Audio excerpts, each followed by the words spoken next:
படுகொலை செய்யப்பட்ட சமூக ஆர்வலர் ஜகபர் அலியின் உடலை மீண்டும் தோண்டி எடுத்து எக்ஸ்ரே எடுக்க மதுரை அமர்வு உத்தரவிட்டுள்ளது.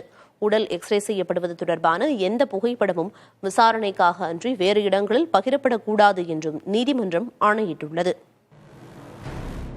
புதுக்கோட்டை மாவட்டம் பெங்களூரை சேர்ந்த மரியம் உயர்நீதிமன்ற மதுரை அமர்வில் தாக்கல் செய்த மனுவில் தனது கணவர் ஜகபர் அலி சட்டவிரோத குவாரிகளுக்கு எதிராக போராடி வந்த நிலையில் கடந்த 17ஆம் தேதி கொலை செய்யப்பட்டதாக குறிப்பிட்டுள்ளார்.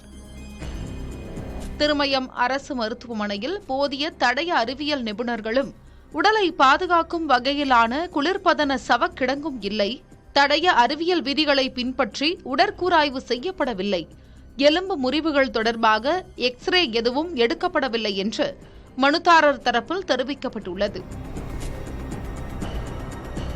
ஜகபர் அலியின் உடலை தோண்டி எடுத்து மறு உடற்கூராய்வு செய்யவும் அதனை வீடியோ பதிவு செய்வதோடு உடற்கூராய்வு செய்த அன்றே உடற்கூராய்வு அறிக்கை மற்றும் வீடியோ பதிவை வழங்க உத்தரவிட வேண்டும் எனவும் மனுதாரர் தரப்பில் கூறியிருந்தார்.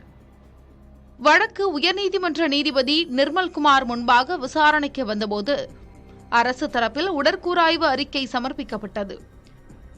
உடற்கூராய்வு செய்த மருத்துவரும் ஆஜராகி லாரி ஏறியதில் ஏற்பட்ட எலும்பு முறிவுகளும் உள்ளுறுப்புகளில் ஏற்பட்ட காயமுமே உயிரிழப்பிற்கு காரணம் என்று தெரிவித்தார். லாரி ஏறி இறங்கியதில் ஏற்பட்ட எலும்பு முறிவும் காயமுமே இறப்பிற்கு காரணம் என்பது பிரேத பரிசோதனை அறிக்கையிலும் குறிப்பிடப்பட்டுள்ள நிலையில் ஸ்கேன் மற்றும் எக்ஸ்ரே எடுக்க வேண்டியது அவசியம் என்ன என்று நீதிபதி கேள்வி எழுப்பினார். இதனால் இந்த சம்பவத்தை அரசியலுக்காகவும் விளம்பரத்திற்காகவும் பயன்படுத்த நேரிடலாம் என கருத்து தெரிவித்தார்.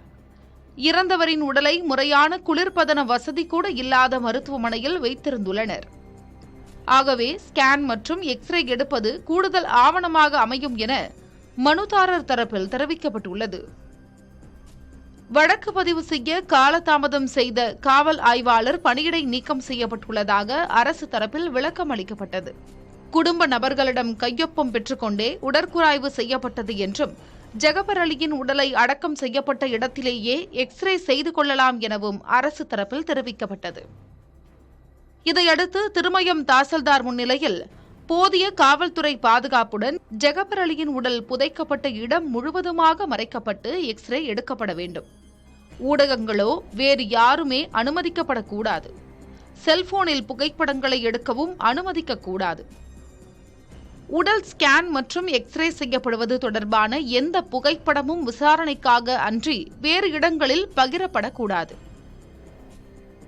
எக்ஸ்ரே எடுக்கும் நடவடிக்கைகள் முழுவதுமாக வீடியோ பதிவு செய்யப்பட்டு விசாரணை அதிகாரியிடம் ஒப்படைக்கப்பட வேண்டும். இயன்ற அளவு விரைவாக இந்த நடவடிக்கையை செய்து முடிக்க உத்தரவிட்டு வழக்கை நீதிபதி முடித்து வைத்தார்.